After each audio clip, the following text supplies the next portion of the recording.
영어 원서 읽기 500번 읽기 도전 버니큘라 9번째 읽기입니다. 오늘은 구독 9번째 읽기 버니큘라 시작해 보도록 하겠습니다. Editor's note. The book you are about to hear was brought to my attention in a most unusual way. One Friday afternoon, just before closing time, I heard a scratching sound at the front door of my office. When I opened the door, there before me stood a sad-eyed, droopy-eared dog, carrying a large plain envelope in his mouth. He dropped it in at my feet, gave me a soulful glance, and with a great quiet dignity, sauntered away. Inside the envelope was the manuscript of the book, together with this letter. Gentlemen, the enclosed story is true. It happened in this very town to me and the family with whom I reside. I have changed the names of the family in order to protect them, but in all other respects, everything you will hear was picture. Allow me to introduce myself. My name is Harold. I came to writing purely by chance. My full-time occupation is dog. I live with Mr. and Mrs. X, called here the Monroes, and their two sons, Toby, aged 8, and Pete, aged 10. Also sharing our home is cat named Cheddar, whom I am pleased to call my friend. We were a typical American family, and still are, though the events related in my story have, of course, had their effect on our lives. I hope you will find this tale of sufficient interest in yourself and your readers to warrant its publication. Sincerely, Harold X.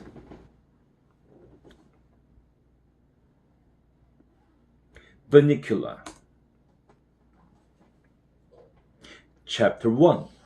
The Arrival. I shall never forget the first time I laid these now tired old eyes on our visitor. I had been left at home by the family with the admonition to take care of the house until they returned. That's just something they always say to me when they go out. Take care of the house, Harold. You are the watchdog. I think it's their way of making up for not taking me with them. As if I wanted to go anyway. You can't lie down at the movies and still see the screen. And the people think you're being impolite if you fall asleep and start to snore or scratch yourself in public. No, thank you. I'd rather be stretched out on my favorite rug in front of a nice whistling radiator. But I digress. I was talking about that first night. Well, it was cold. The rain was pelting the windows. The wind was howling and it felt pretty good to be indoors. I was lying on the rug with my head on my paws, just staring absently at the front door. My friend Chester was curled up on the brown velvet armchair, which years ago he'd staked out as his own. I saw that once again he'd covered the whole seat with his cat hair. And I chuckled to myself, picturing the scene tomorrow, next to grasshoppers. There is nothing that frightens Chester more than the vacuum cleaner. In the midst of this reverie, I heard a car pull into the driveway.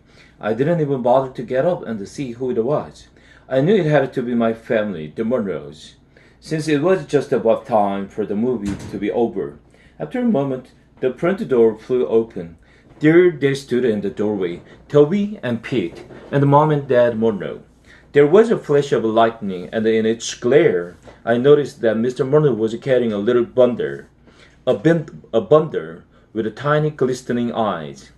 Pete and Toby bounded into the room, both talking at the top of their lungs. Toby shouted, "Put him over here, Dad." "Take your boots off, you're soaking wet," replied his mother. Somewhat calmly, I thought, under the circumstances. "But Mom, what about the first stop dripping on the carpet?" "Would somebody like to take this?" asked Mr. Monroe, indicating the bundle with the eyes. "I'd like to remove my coat." "I will," Pete yelled. "No, I will," said Toby. "I found him."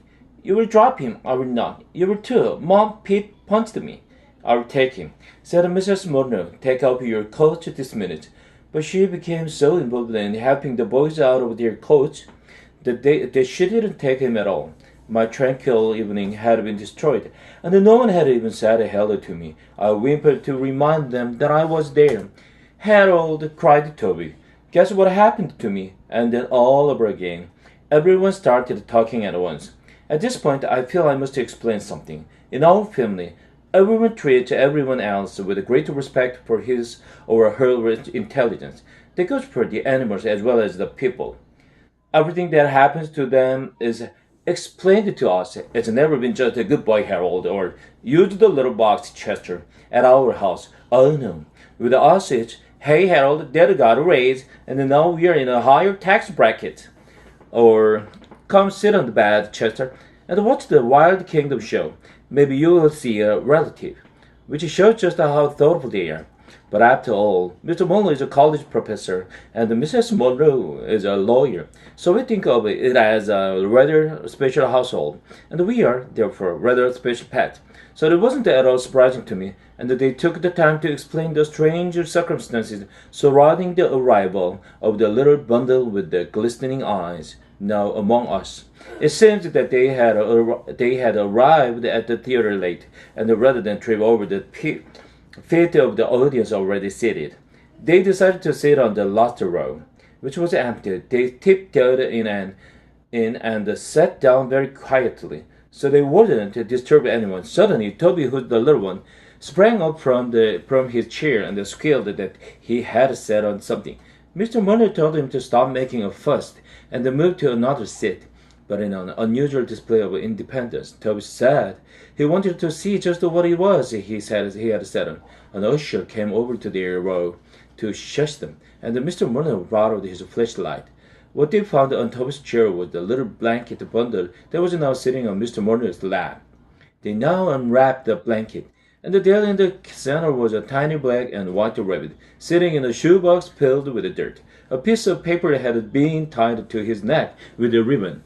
There were words on the paper, but the Monroes were unable to decipher them because they were in a totally unfamiliar language. I moved closer for a better look.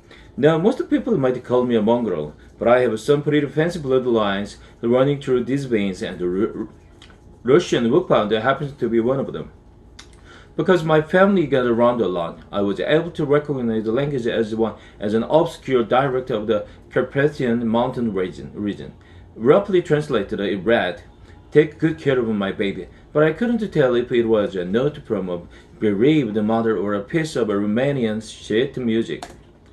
The little guy was shivering from fear and cold. It was decided that Mr. Monroe and the boys would make a house for him out of an old crate and some heavy-duty wire mesh from the garage. For the night, the boys would make a bed for him in the shoebox. Toby and Pete ran outside to find the crate, and Mrs. Monroe went to the kitchen to get him some milk and lettuce. Mr. Monroe sat down, a dazed expression in his eyes, as if he were wondering how he came to be sitting in his own living room in a wet raincoat with a strange bunny on his lap. I signaled to Chester, and the two of us casually moseyed over to a corner of the room. We looked at each other. "Well, what do you think?" I asked. "I don't think rabbits should like milk," he answered. Chester and I were unable to continue our conversation because a deafening crash commanded our attention. Pete yelled from the hallway, "Mom, Toby broke the rabbit's house." "I didn't, I just dropped it. Peter went to let me carry it. It's too big, Toby, to later." "I am not. You're too." "Okay, fellas," Mrs. Monroe called out as she entered with the milk and the lettuce. "He's trying to get in here with as little hysteria as possible, please." Chester turned to me and said under his breath, "That lettuce looks repulsive. But if there's any milk left, I get it." I certainly wasn't going to argue with him. I'm a waterman myself. At that moment, the crate arrived, Barry standing the strain of being pulled in two directions at once. "Ma, Toby said he's going to keep the rabbit in his room." "That's not fair. Harold sleeps in his room." "Only sometimes," I thought. "When I know he's got a leftover ham sandwich in the drawer." Toby's a nice kid, don't get me wrong, but it doesn't hurt that he shared his stash with me. It was, after all, at one of the late night parties in Toby's room that I first developed my taste for chocolate cake. And Toby, noting my preference, has kept me in chocolate cake ever since. Pete, on the other hand, doesn't believe in sharing. And the only time I tried to sleep on his bed, he rolled over me and pinned me by my ears so that I couldn't move for the rest of the night. I had a crick in my neck for days. But he's mine, Toby said. I found him. You sat on him, you mean. I found him, and he's just sleeping in my room. You can't keep Smelly all Harold in your room, and the Chester too, if you wanted to. But I'm gonna keep the rabbit in mine. Smelly old Harold. I would have bitten his ankle, but I knew he hadn't to change his socks for a week. Smelly, indeed. Mr. Monroe spoke up. I think the best place for the rabbit is right here in the living room on that table by the window. It's right there, and he'll get lots of fresh air. Pete's taller than I am, Toby cried. He'll be able to see the rabbits better. Too bad, Squirt. Okay, said Mrs. Monroe, through clenched teeth. Let's put him to bed and make him comfortable, and we can all get some sleep. Why? Peter asked. I don't want to go to sleep. Mrs. Monroe smiled a little too sweetly at Pete. Look, Ma, said Toby. He's not drinking his milk. Chester nudged me in the ribs. Didn't I tell you? He asked. Excuse me while I make myself available. Hey, said Toby. We got a name? Can that wait until tomorrow? Asked Mr. Monroe.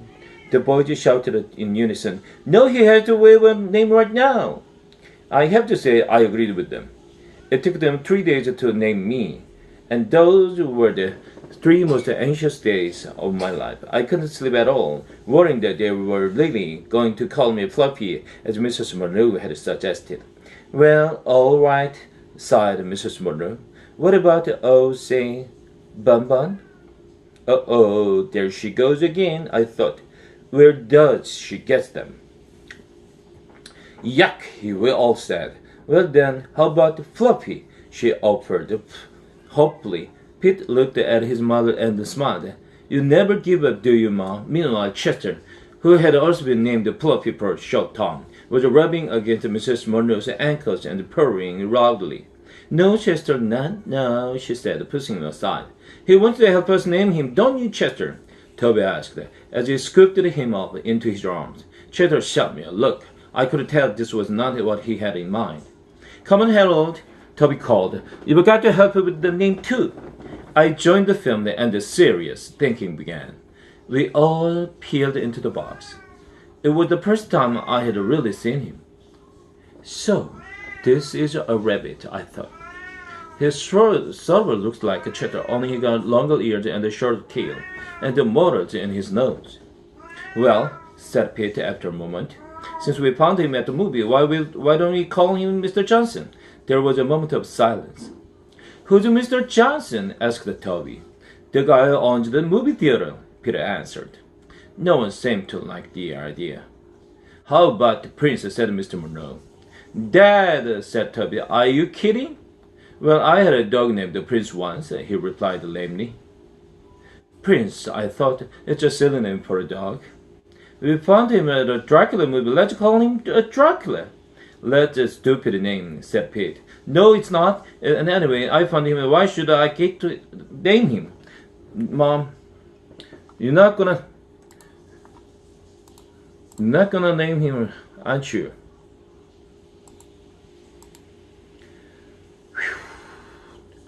Mom, you're not going to let him name him, aren't you? Are you? That's favoritism, and I'll be traumatized if you do. Mrs. Monroe looked in wonder at Pete. Please, Mom, please, Dad, let's name him Dracula, cried Toby. Please, please, please. And with each please, he squeezed the chest a little harder.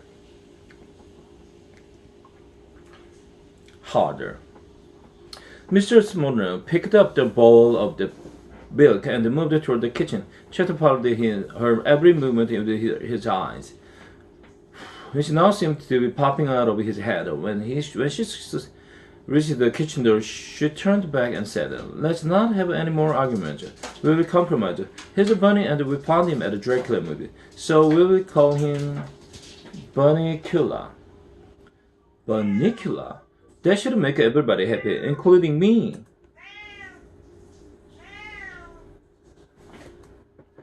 What about me? Muttered Chester.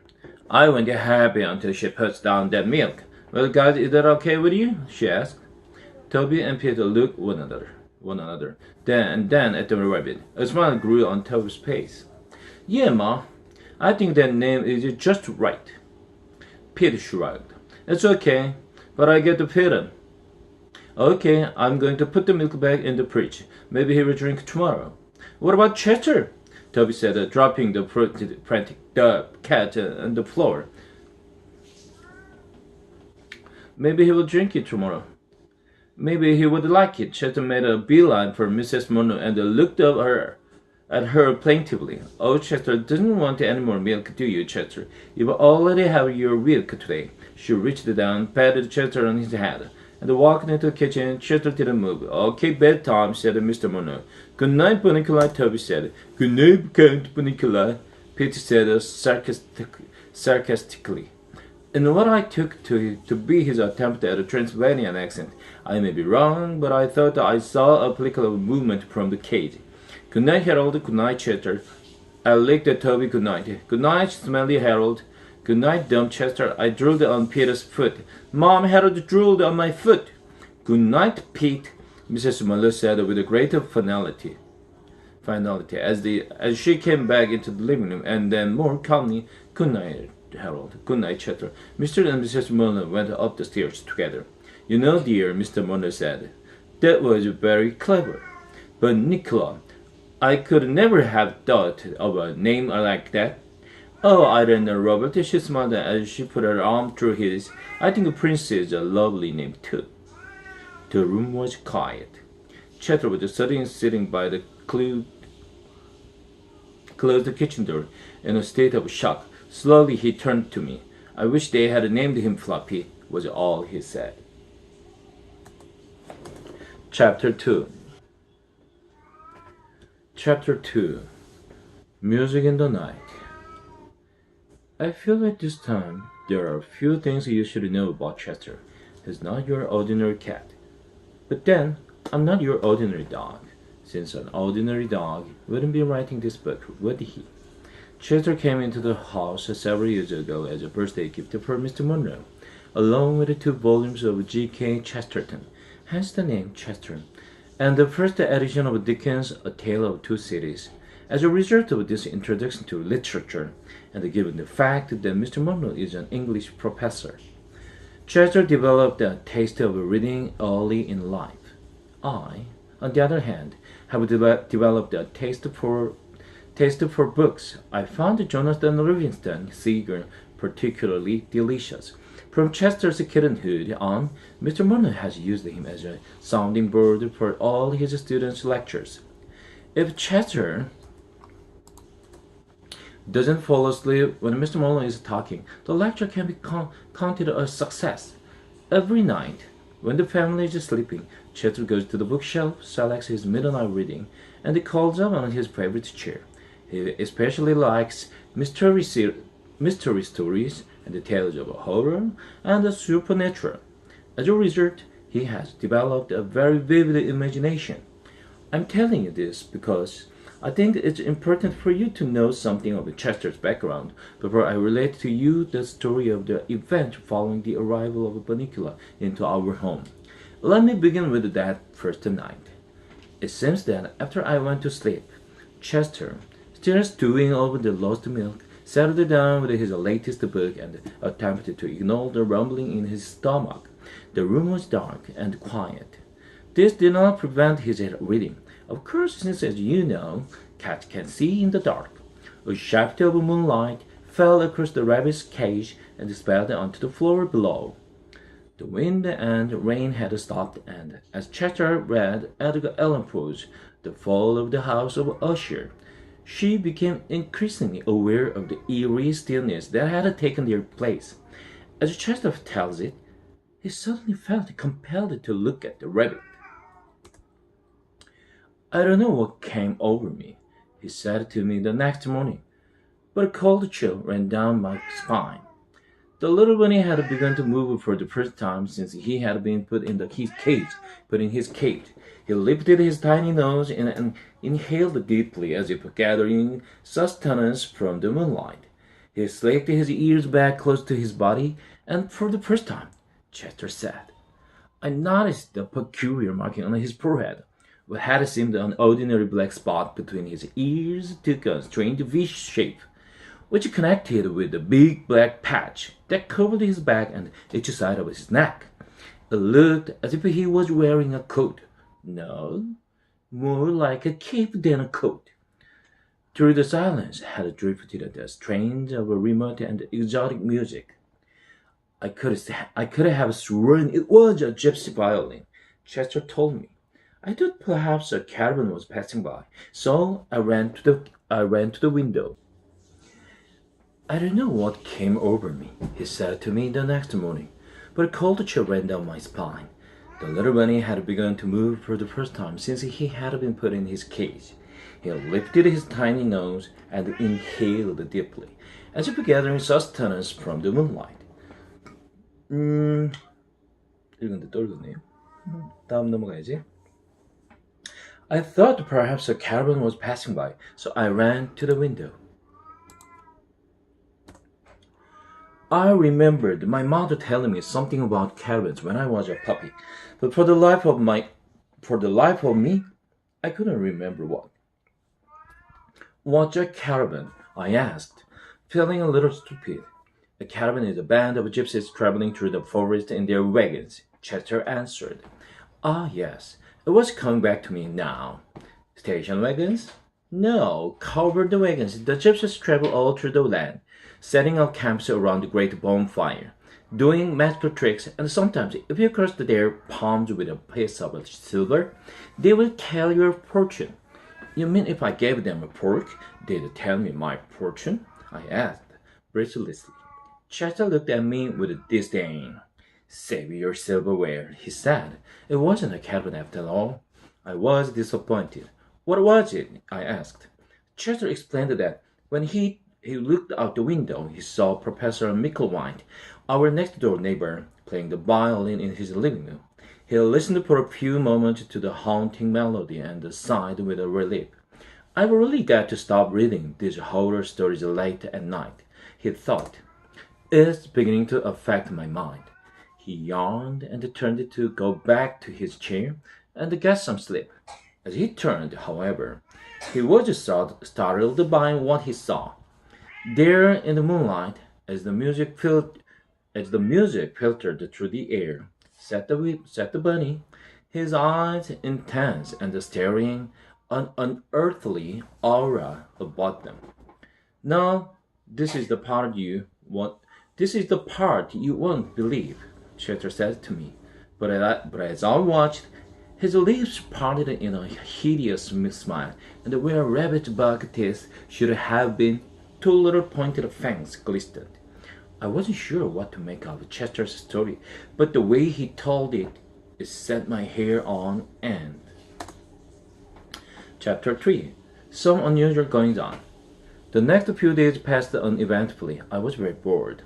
Our new arrival slept all day, and Chester, whose curiosity has been aroused by the strange behavior of the rabbit that first night, had decided to stay awake every night to observe him. Therefore, he too spent most of his days sleeping, so I had no one to talk to. The evening weren't much better. Toby and Pete, who used to play with me as soon as they got home from school, now ran immediately to that silly rabbit's cage to play with him. Or at least they tried to. Bunnicula did not make the most energetic playmate. It took him quite a while to wake up each night, and then when he did awaken, he didn't do much except hop around the living room. He didn't play catch, he didn't fetch, he didn't roll over to get his tummy rubbed. I couldn't understand why they played with him at all. I expect it was because he was new and different, but I was confident that they would soon tire of him and come back to trusty old Harold. I couldn't understand why they played with him at all. Finally, on the morning of the first day, I caught Chester bleary-eyed over the water dish. He grumbled at me in a most unpleasant manner. You know, Chester, you were never exactly charming in the morning, but lately you've become downright grumpy. Chester growled in response.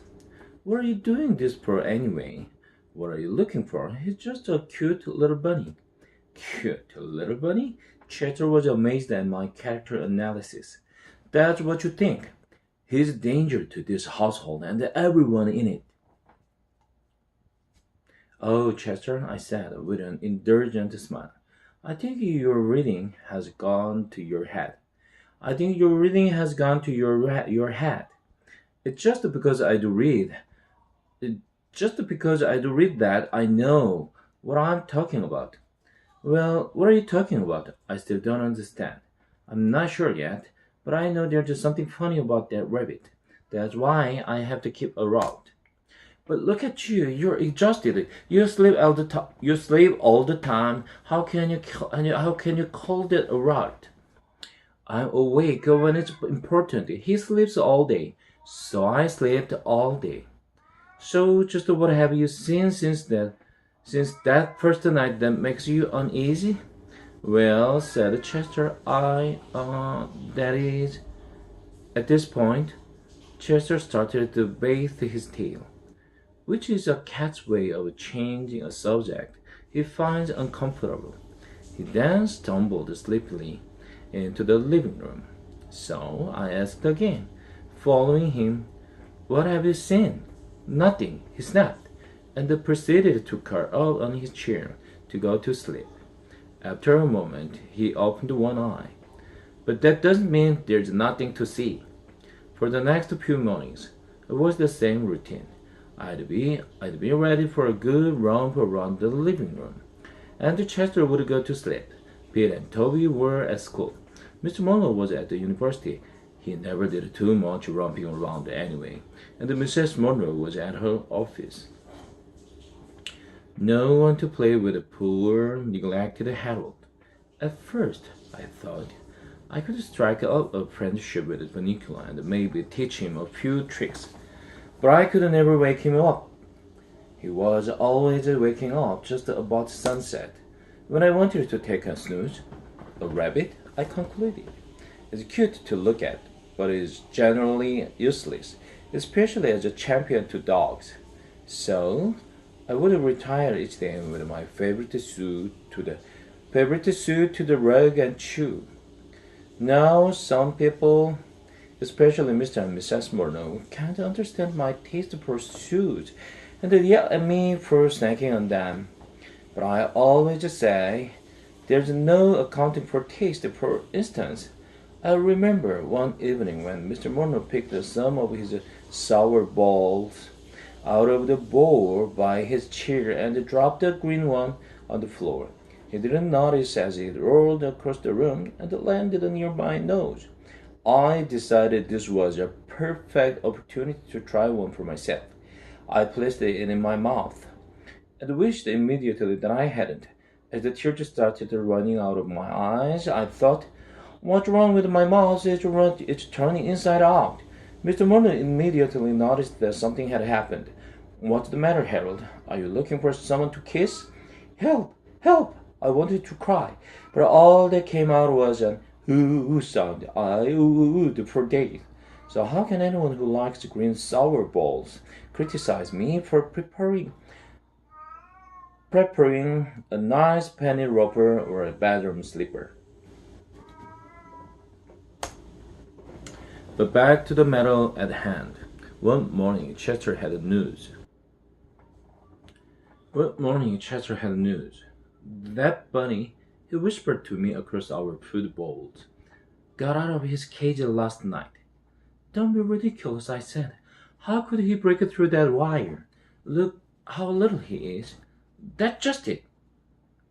He didn't break through any wire. He got out of his cage without breaking anything or opening any doors. I looked puzzled, so Chester told me the following story. No, Harold, he said, I don't want you thinking I'm not a good watch cat, but after a few hours last night, I grew curious about the time. I went into the hallway and, that new clock they've got, the big one that goes all the way to the ceiling? Well, see, it has this thing in the middle called a pendulum. At first, I figured I would just leave it alone. It looked like that spool they tied on a string and hung from the doorknob for me to play with when I was a kitten.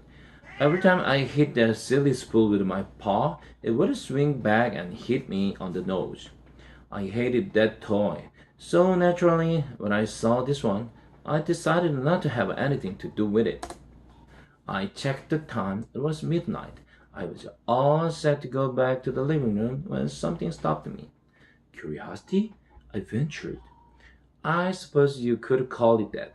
I prefer to think of it as the challenge of the unknown. I put one paw over my nose and reached out with the other one and gave it one good smack. I darn near broke my arm. It's still tender. See how swollen it is. He showed me his little paw. I couldn't see anything wrong, but I knew better than to argue with him. Oh yes, I said. That looks terrible. You must be suffering awfully.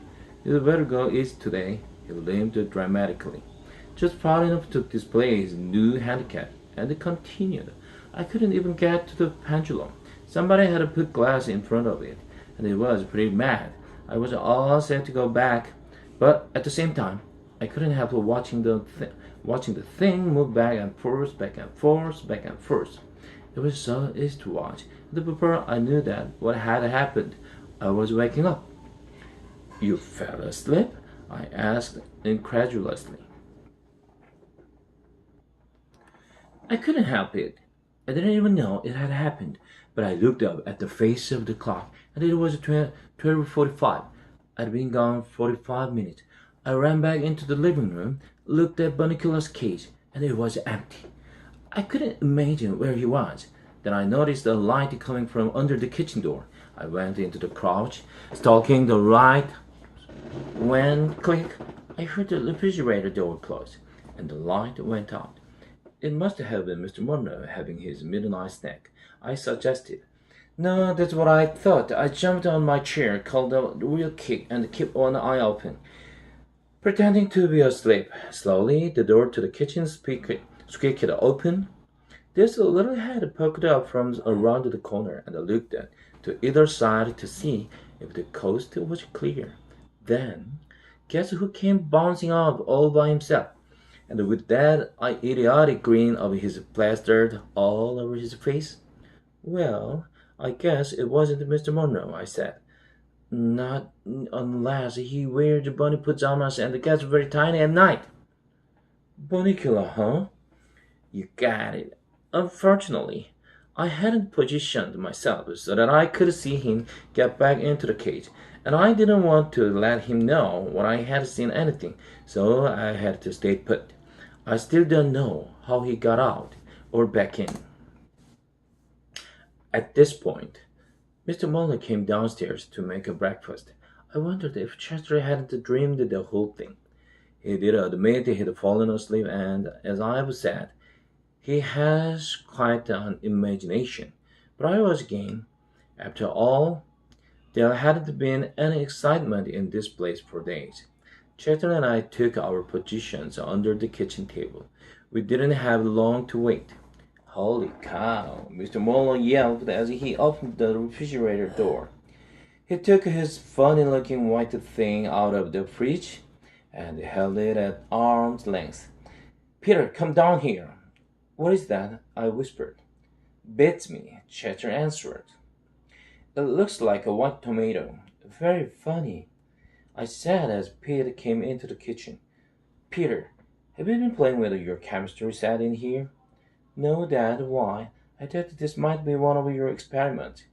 Do you know what it is? Gee, Dad, it looks like a white tomato. Just then, Mrs. Muller and Toby came in the doors. What's all the fuss about? Mrs. Muller asked. We were just trying to figure out what this is. Toby pulled it down so he could get a better look. Well, he said, it looks to me like a white tomato. Mr. Muller took a good long look. You know, he said to his wife, it really does look like a white tomato. There's one way to find out, said Mrs. Monroe, who always was the practical one. Let's cut it up and see what's inside. Everybody gathered around the table. I jumped up on a chair, and in all the excitement, no one noticed that I had my paws on the table, which under normal circumstances was discouraged, to say the least. Chatter wasn't so lucky. Chatter, get off the table, Mrs. Monroe said. Chatter jumped onto Toby's shoulders, where he stayed to view the proceedings. Mrs. Monroe took her sharpest knife and cut cleanly through the thing. It fell into two halves. It's a tomato, all right, said Mrs. Monroe. Here are the seeds. But it's all white, Toby observed. And look, said Pete, it's dry. So it is, Mr. Monroe said, as he picked up one of the halves. There is no juice at all. Well, Anne, what do you think? It's gone bad, I guess. Though I've never heard of a tomato turning white before. Come on, she said, clearing the table. Let's try it out and have breakfast. And Harold, get your paws off the table. Rats. Chester jumped down from Toby's shoulders and motioned for me to follow him into the living room. This had better be important, I said. They are cooking bacon. A white tomato, very significant, Chester murmured. So it's a white tomato, I said, edging my way back to the kitchen door. What does that have to do with Bunnicula? I can tell you one thing, Chester said. I got a good look at the tomato. There were very suspicious marks on the skin. So, I believe they are teeth marks. So tonight, I'm gonna reread the book I read last year. Last year? So how fascinating, I said, as the aroma of flying bacon wafted across my nostrils. And what book might that be? The Mark of the Vampire. What? I stopped dead in my tracks. Meet me tonight after the others have gone to sleep. You'd better take a nap today so you can stay awake. Chester closed his eyes. I shifted my look to Bunnicula, who seemed to be asleep in this cage. A tiny smile sat upon his lips. A happy dream? I wondered. Or something else?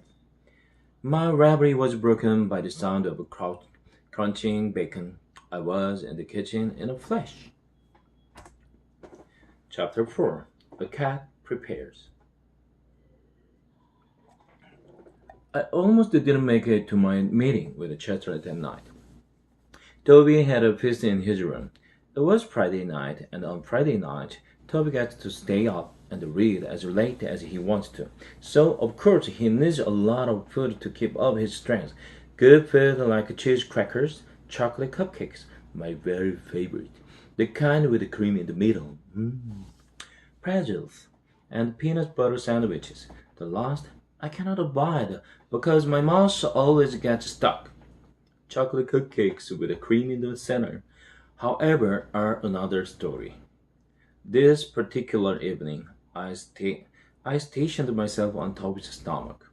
Usually, I'm a little more subtle, but having missed out on the bacon at breakfast, I was not about to take any chances on the chocolate cupcakes with the cream in the center. Toby knew what I was after, but sometimes he thinks he's funny, and he plays little games with me. Hi, Harold.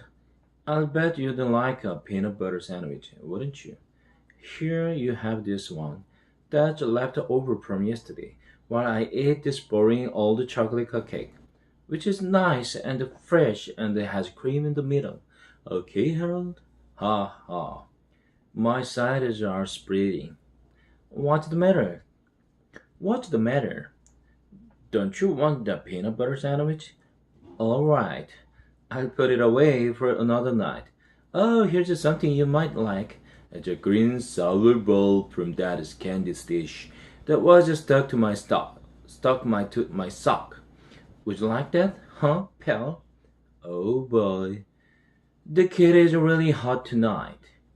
No, huh? Well, I'll give you one of my cupcakes, but I know how much you hate chocolate. Would a little drooling on your stomach help convince you otherwise? Oh, you like chocolate? Okay then, you can have both of them.